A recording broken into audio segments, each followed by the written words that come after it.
Hello, you're watching my YouTube channel. I'm your host, kamranarshad. Today, I've invited a guest to my vlog and I'm going to discuss her life, her visions, her goals, and most importantly, her field. Welcome to today's interview featuring Saadia Shahid, a seasoned lead trainer with the English NGO British Council. Join me as we explore Saadia's journey in language education and their impactful role in fostering English proficiency worldwide. Miss Saadia, thank you very much for joining us today. How's you? How are you Thank you doing very today? much. I'm doing fine. Oh, that's I'm great. fine. Actually, first of all, tell us about yourself. Who is Saadia Shahid? What defines you actually? Well, if I'm here to talk in the capacity of what I do professionally, I would say that currently I'm working as a trainer, and that's a language trainer with an organization, which is a non-profit organization, and working with the people who are in remote areas or marginalized, uh, and the communities that we call marginalized is something that actually brings a sense to your life. So that's what defines me. When I work with these communities, I feel that there is this passion that burns inside me and a satisfaction as well.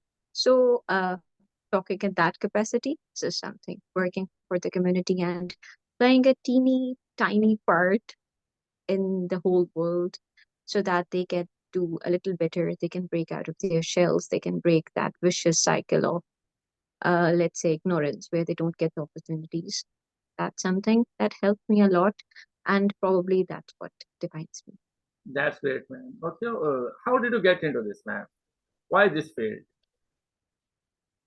Um, I guess at for us, mostly we feel that the teaching has limited, let's say, teaching has limited growth, and most of the people they think that whenever we would become a teacher, we would stay, let's say, a teacher for years and years. But that's not true.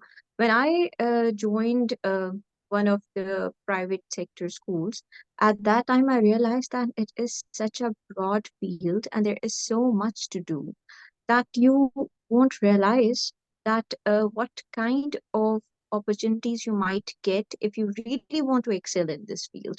If you Hmm. want to become a teacher, then it's not about just becoming a teacher. You need to keep working on your skills. You need to keep rediscovering yourself. You need to know that what you are actually made of, what is in it, like what's in you that wants to make you a teacher, or Hmm. why you are choosing this field. It shouldn't be the case that, okay, fine, I didn't get any other job, so I'll become a teacher. Most Hmm. of the people they feel this way, and they seem to stuck in a certain position because they don't work on themselves. So from the very first day, I knew that I would definitely excel in this particular field. And then there, fortunately, I actually got some opportunities where I was able to work on my skills by completing several courses. And after that, it never stopped.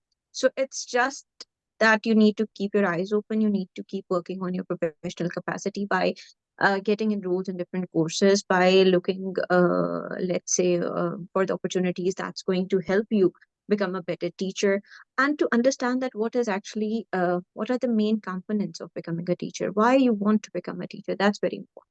So from there onwards, I didn't look back. Yeah. Okay, great, man. Okay, ma'am, what is the difference between the confidence and the communication skills? Because we actually confuse on these things. Someone says to me that this is, you have to work on the communication skills, your body language is good. But if we include body language in confidence, so how do we make person a difference between confidence and communication skills? Well, communication skills, as far as, okay, it depends. Which language are we talking about? Communication skills is not just, let's say, limited to English language. It is Hmm. also related to any other language as well. It can be your mother tongue. It can be Urdu, Punjabi, Pashto, Hindi, any other language. Hmm. So communication is basically, let's say, delivering your message, and the Hmm. other person who is in front of you is able to reciprocate. They're Hmm. able to understand, and they're able to, let's say, respond to it in a proper way. That's what we call communication. Well, when it comes to confidence, it depends. Maybe when you are talking to a family or a family friend, or let's say a family member or a friend, then Mm, you would be able to you won't need the term confidence to do mm, that. mm, You would do it unconsciously and you won't feel any pressure. The mm, confidence actually comes in handy when you want to become a public speaker, or maybe you want to talk to people who are strangers, and mm, you want to build some bridges by let's say, fulfilling some gaps. mm, So that's where the confidence comes in handy. So it's very important that I think this question is really interesting, mm, because I never thought about it in this manner ever. But mm, so the confidence is basically that inner urge or inner belief that you are able to speak on a certain topic, mm, or at least convey your message. Even if you mm, don't know anything about a certain topic, you are able to say that, okay, fine, I can look about it and I can, find mm, out that what it is mm. all about. And what So about that's body there language, as well. ma'am? Okay. When we talk about communication skills, non-verbal language is extremely important. We do give Mm, courses on that as well mm, to the teachers, because mm, you need to be able to read what are the signs, or how a person is, what kind of gestures they are making, or what is let's say, what kind of a vibe they are emitting. So you mm, get those ideas from the body language, because sometimes people don't speak. They mm, just slits, they just glance at you, or they make a certain gesture, and then you get the idea.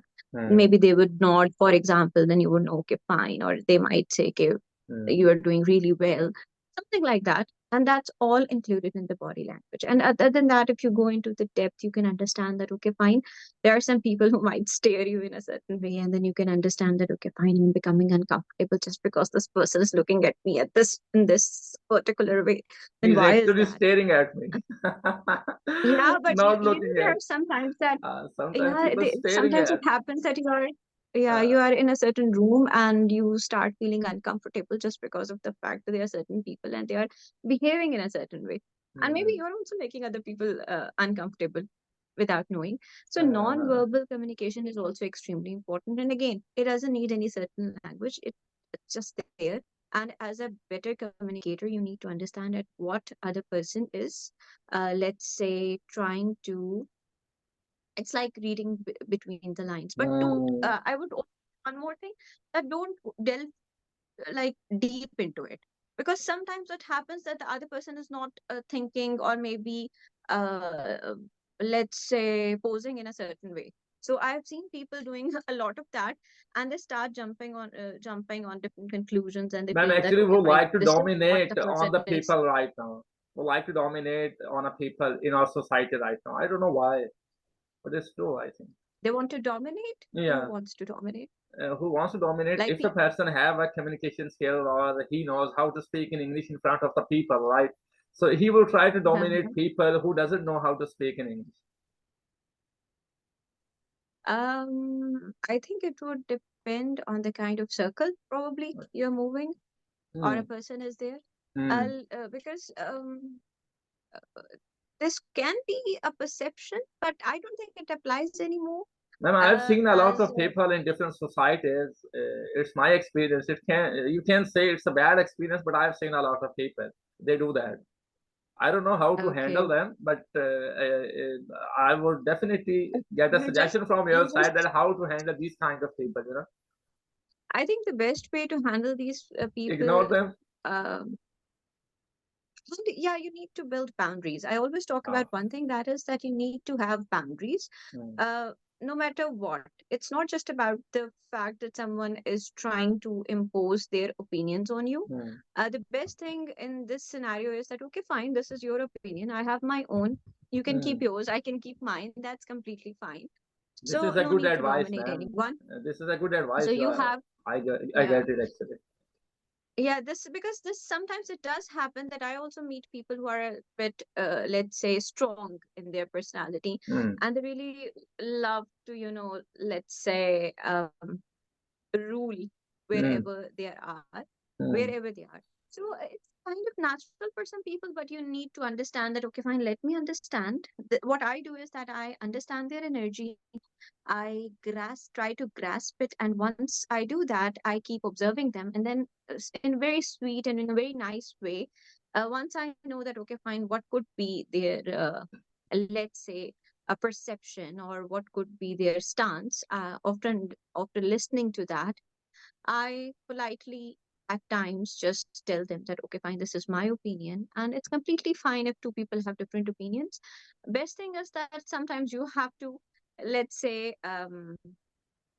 understand that where the other person is talking, Hmm. uh, like why the other person is saying a certain thing in a different way. So that's completely fine. When We we need like to to stay labelize the focused. people, actually, there is an aura problem as well. How do you say? What do you say? I'm sorry, I couldn't get Ma'am, you. actually, there is an aura problem as well. Would like to labelize Okay. the people in our society. This is a bad boy. He just try to do that. He's a good man because he has done in life this thing. So this is an aura problem, don't you think? A person has Mhm. a person has a ability to get to I implore would his aura say, actually. all right, Kamran, I would say that I am a very positive person, so I don't think negative about people in the first meeting, especially. Good. Unless and until I do have some firm, like I do have a solid proof that, okay, fine, this is a person who has this in this background. I tend to build boundaries. I need to, because healthy boundaries are very important. Secondly, Hmm. I think we don't need to, let's say, get too personal Yeah, whenever we are meeting we don't someone for need to the first labelize the time. people. This is our point, right? And yeah, and secondly, I think judgment, you're very right that in our society, judgment is there. And we like to judge people. We don't like to self evaluate, we like to judge other people, and that's the Why we problem. judge the people? That's what you're saying, right? That there's a general perception. Achha, there is a general That's what I'm perception. getting from your stance, Okay, okay, that people judge, okay. right? You're If right. that's what you're saying. Yeah, actually. Okay, ma'am. So, mhm. So Yes, yes, you can continue. actually, ma'am, what motivated you to become a lead trainer in English at an NGO collaboration with the British Council? And how do you contribute to language education and training initiatives? Well, okay, talking about this in a broader spectrum, what, Exactly. as I've already mentioned, that I was a teacher, and when you become a teacher, you get different opportunities to work on yourself. And at that time, I realized that this is going to be an interesting avenue for me if I take a job in this direction. Secondly, what motivated me is probably that I like to talk a lot. I like to meet new people. I like to talk to different communities. I like to, let's say, I have this natural ability to connect to people at their own level, and this kind of helps me to become a good trainer. So Hmm. probably this was an inner instinct, nothing external. So, and then I was, if we are talking about the external factors, then I would say that I was very lucky to find people who were equally, let's say, equally supportive. Hmm. And they were there to help me with my not only personality, but my skills, as well as they were able to see that, okay, fine, she can do this, she has the ability to do this, she has the potential. So when you are lucky enough to find people like that, and even if they say, let's say, one sentence in your favor, you know that, okay, fine, you can do something that Hmm. can help communities. So Hmm. that's there. So as far as language trainer is concerned, I work for the teachers who are working in remote areas, and try to help them in their English language skills so that they're able Hmm. to become better Hmm. in the language domain. Because of course it takes time. It will Hmm. always, learning a language is never easy, and Hmm. specifically in Pakistan, Hmm. English is not our first language. It's probably second or third. Hmm. Probably it's Hmm. third or fourth, Hmm. because mostly it's like Punjabi and Urdu, Hmm. or Hmm. Pashto, and then Urdu, or maybe Potawari. There are so many Hmm. languages, you know that. Hmm. So Hmm. English tends to be like third or fourth Hmm. in this category. I So must that's there. I must say, man, you're very lucky. Actually, are you satisfied what you thought or wanted to be? I want to do a lot of things, Kamran. I'm still working on it. So it's one of the Share, things that share that things with us, please. some things are meant to be secret, and Okay, it's better that they unfold at their own time. But okay. I keep working on myself, and this is one side that you're looking at, and that's pretty good because this is this side of me to work for the community in my own way, to serve it in the right manner. This is Hmm, something that has bring a lot of peace in my life. This has hmm, changed me also. hmm, I know that how people, they might get inspired, and then when they send you messages that, okay, fine, I'm trying to do this, hmm, I'm trying to get enrolled into this, I'm hmm, trying for a better, let's say, degree, you feel proud that, okay, hmm, fine, and a satisfaction is there, and you hmm, feel like, okay, fine, I must be doing something right. So hmm. that's there. That's great, man. Okay, Ms. Saadia, can you provide insight into the training programs you lead? How do you design and I implement just English mentioned language that it's courses to meet the diverse needs of participants, and what methodologies do you find most effective?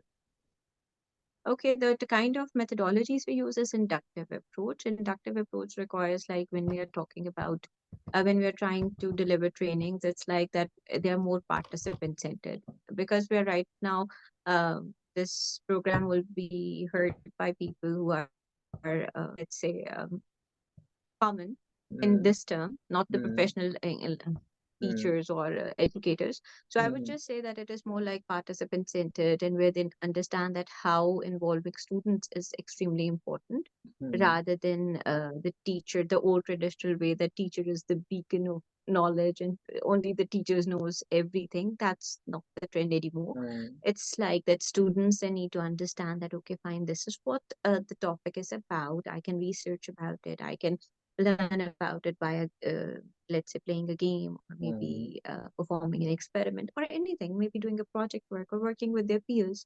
So mm, now the things have kind of changed, and the whole thing has shifted.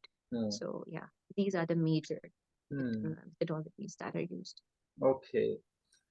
In collaboration with the British Council, how do you stay updated on the latest trends and methodologies in English language teaching? Currently, I'm just working on one of their um, let's say, educator programs, where Mm, they tend to um, it's basically all about the teaching English program that they mm, have.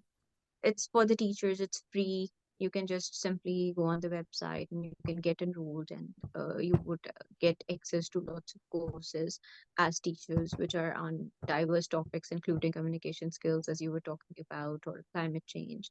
And mm, other than that, they do this Facebook uh, webinar, which mm, is again for the teachers, and all of this is free access there. It's mm, not like something that's you need a subscription or any kind of membership for. mm. Okay, man. As a lead trainer, how do you assess the effectiveness of your training sessions?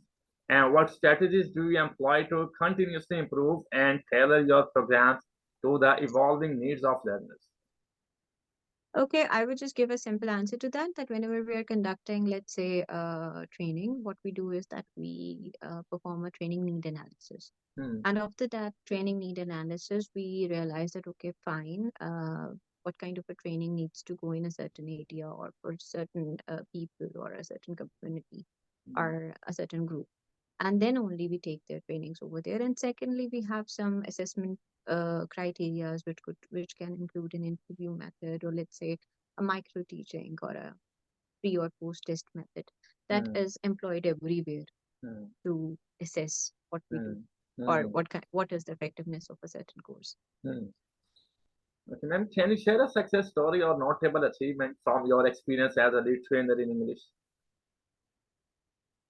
As I've already mentioned, I won't be able to take names because of the fact that we need to keep things, as like, how should I put it? There are some privacy Hmm, clauses that we need to follow, that, and it's extremely important that we respect that.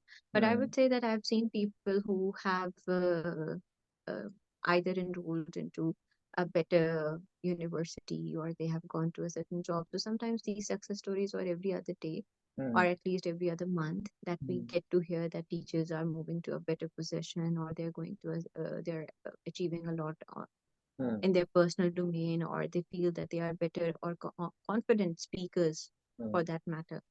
So yeah, that's there. And it's extremely for me, it's again, I would say that it's extremely satisfying in the Hmm. sense that when they're able to understand that what's happening around them and how they can work, they work on themselves without depending Hmm. on the external support. That's what matters. We need to make them, self sufficient in this matter. Hmm. Ma'am, how did your training initiatives impact the participants and contribute to the broader goals? I think that's the repetition of the Okay. previous question. Okay, ma'am. Okay, Ms. Saadia, thank you so much for joining us today. It was wonderful having you here and learning from your experiences. Before we wrap up, is there anything you would like to share with our audience or any message you would like to leave them with? I would say that, I always say one thing. That is, always keep working on yourself. And I also have a podcast, so you can follow that as well. Just Sure. like Kamran, I have the one which is called In Person with Saadia Shahid. And it's completely on a very, let's say, it's on the topics which include how we think or consciously or unconsciously what kind of thoughts we have. So that's also there. Other than that, I would say to the people that keep working on yourself. And if sometimes it happens that the opportunity is there, but you're not ready for it. Hmm. Why? Because you are too lazy, you are Hmm. procrastinating. Hmm. And when you do that, that opportunity comes and knocks at your door. And at that time, just because you aren't ready, you lose that opportunity. So if you really want to be a sports person, start working on your sports. If you want to become a singer, start working on your skill to sing better. If you want to become a better communicator, start working on your language skills or your communication skills, because that's what matters at the end. It's not like that in this world, which is, I think, big enough for everyone. There are opportunities for everyone. Only those people who are unable to grasp those opportunities at the right time are the ones who suffer. So don't be those people. Keep working on yourself by believing firmly that you are going to get those opportunities. So Thank that's you, it. Ms. That's Saadia my Shahid. life mantra. Thank you very Thank much you so again. much. Thanks for your time, ma'am. Thank you. Have a nice day. Take care. Goodbye. Thank you. And this.